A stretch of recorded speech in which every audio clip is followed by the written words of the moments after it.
lição 3 da série Fazendo Amigos para Deus, da lição da Escola Sabatina. Você é muito bem-vindo, você é muito bem-vinda.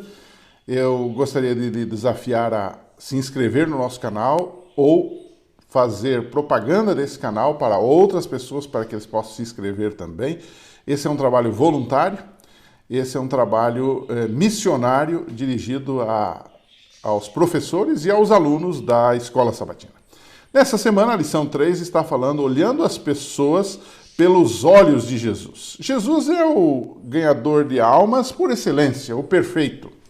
O que nós aprendemos de Jesus, do seu olhar para com as pessoas, da sua visão das pessoas, dos seres humanos, que nos ajudam também a termos efetividade na nossa pregação, no nosso testemunho pessoal junto às pessoas, né? Uma ocasião, Jesus curou um cego e a Bíblia diz que esse é um dos únicos casos, pelo menos que eu me lembro, que um milagre foi feito em duas partes, né? Em duas etapas. Marcos capítulo 8.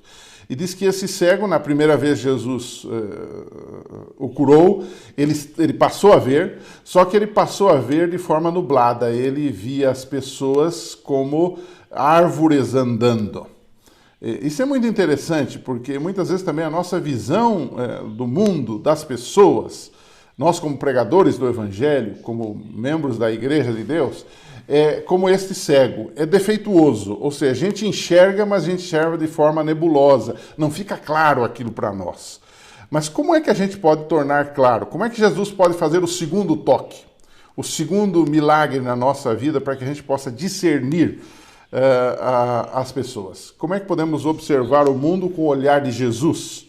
E o que aprendemos do estilo de Jesus olhar para as pessoas? O que aprendemos desse trabalho de Jesus? Esse é o primeiro tópico da lição dessa semana, né?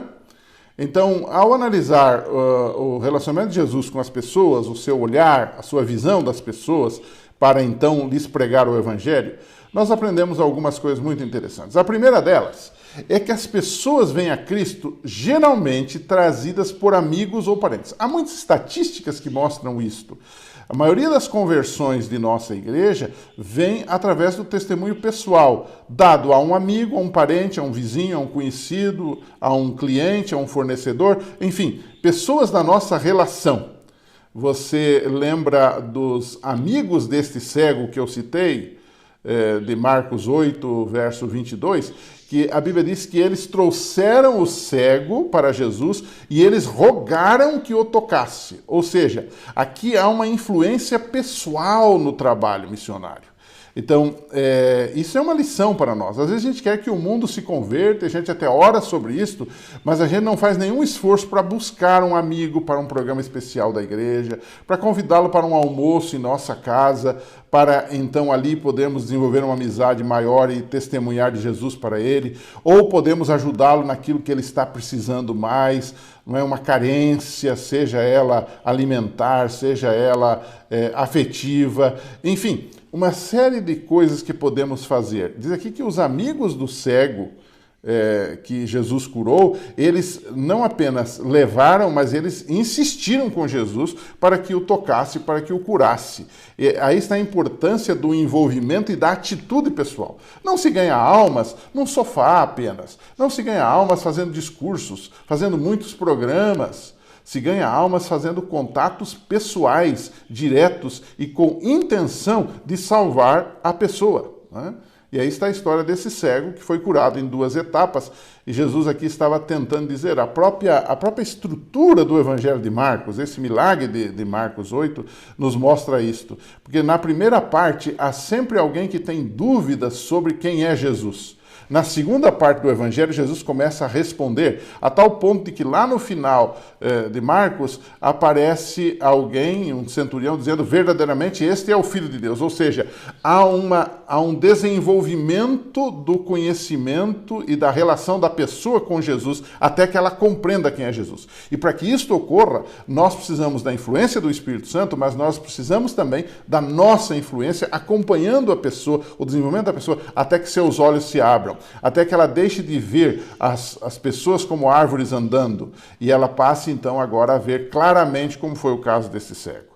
Segundo ponto que eu destacaria aqui do olhar de Jesus para com as pessoas e que nos ajuda hoje a traçar elementos do nosso testemunho pessoal também, como melhorar o nosso testemunho pessoal, é que Jesus via as pessoas sempre com um olhar de aceitação. E isso é muito, muito importante.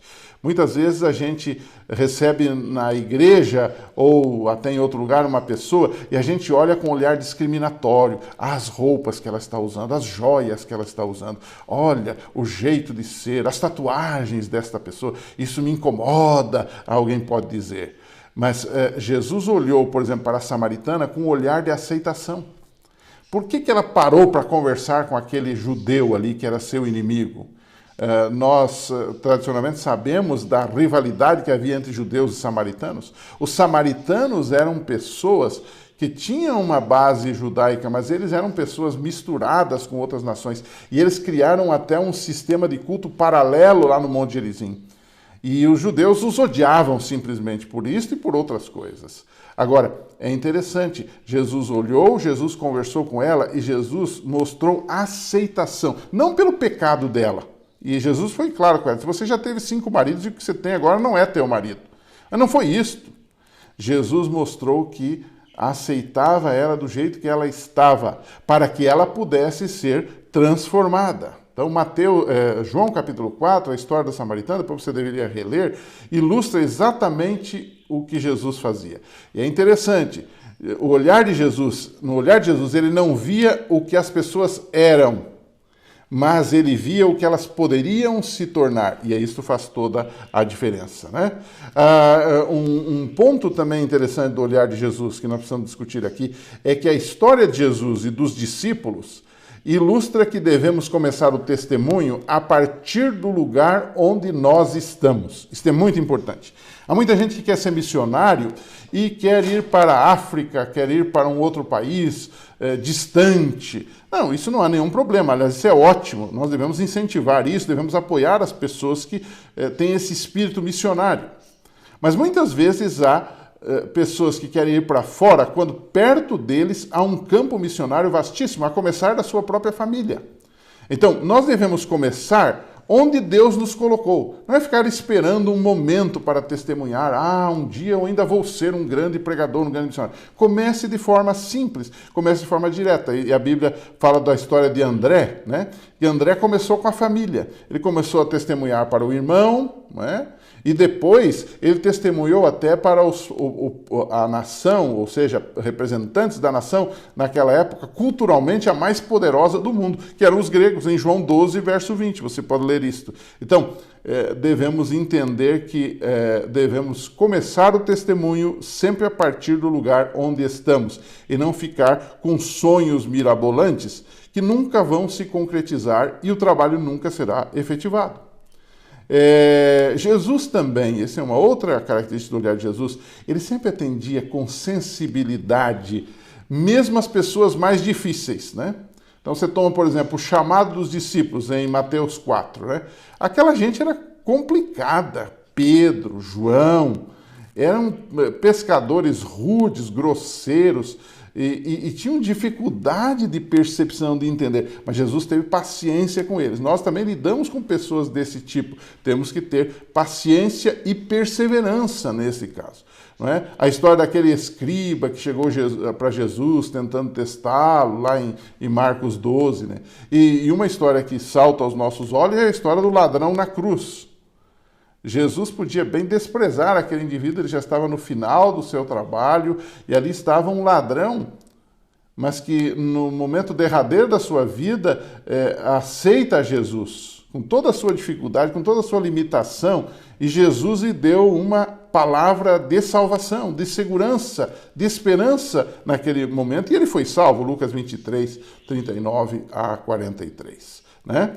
E a experiência de Jesus e a experiência dos apóstolos também nos mostra que nós devemos estar sempre atentos às oportunidades. Né?